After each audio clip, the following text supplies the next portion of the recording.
Earth is dying, and the elite have abandoned it. But when four outcasts accidentally steal a cybernetic bomb disguised as a little girl, they trigger a solar system-wide manhunt. 2092. Earth has lost almost all its vegetation. Vast areas turned into lifeless deserts. And you can only breathe the air through masks. The megacorporation UTS, led by the genius scientist James Sullivan, built a massive orbital paradise, an oasis for the elite with fields, forests, clean water, and fresh air. The so-called non-citizens are left to die on the dying planet or work as space junk collectors for the corporation in exchange for cramped spots on overcrowded orbital stations. Sullivan's next plan: relocate the top 5% of worthy people to a cozy, safe Mars colony he's made livable with cutting-edge tech. But he claims he can't restore Earth that way. So the death of the home planet and the remaining 95% of humanity is just a matter of time. The crew of space sweepers, Captain Jang, ace pilot Tai-Ho, mechanic Tiger Park, and the former combat robot Bubs, snatch a juicy piece from a rival crew, a battered small spaceship to strip for parts. The hero finds a sealed UTS-marked container in the hold, and inside is a little girl in a spacesuit. The sweepers take the kid aboard their ship. Tai-Ho spots a news report. Extremists from the group Black Foxes stole Dorothy from UTS. She looks like a little girl, but is actually a human enhanced with nanobots. And now he realizes what he's brought on board.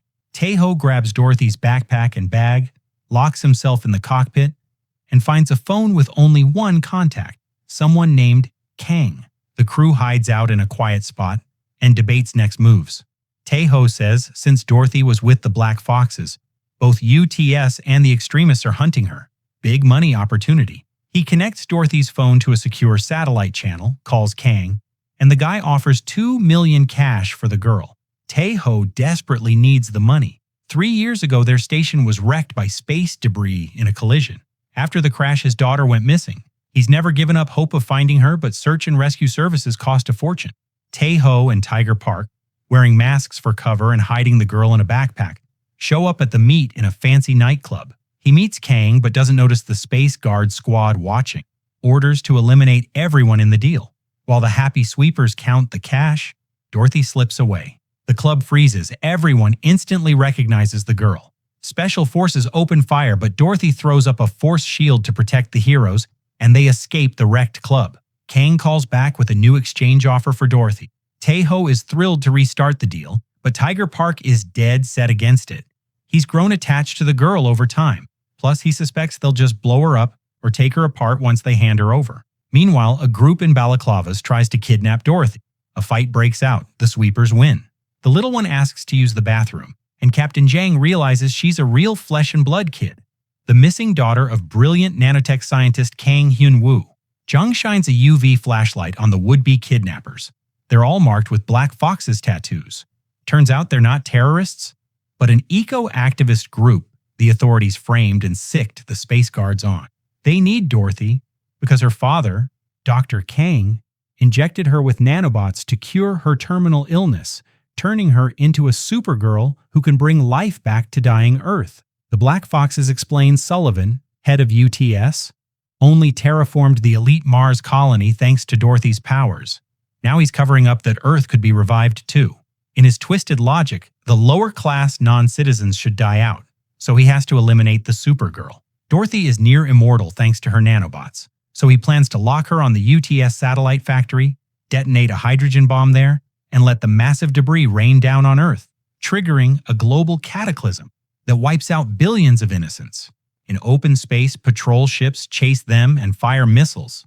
The ship dives into a cloud of junk, swarming with billions of nanobot devourers, but Dorothy uses her powers to repel the destroyers. Global news runs UTS propaganda, accusing the heroes of terrorism and mass murder from the nightclub shootout. The sweepers contact Dorothy's father Kang again and arrange to hand her over. But at the meet, Captain Jang spots hundreds of electromagnetic charges.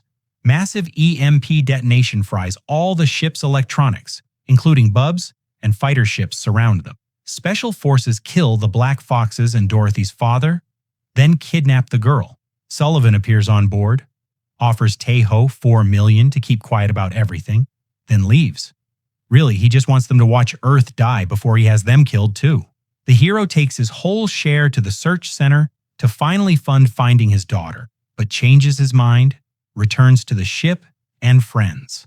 The crew arms up and heads to the old satellite factory to save little Dorothy from death. Taeho dodges patrol fighters while Captain Jang shoots down missiles. Bubs, once a combat bot and now a perfect harpoon thrower, helps take out pursuers.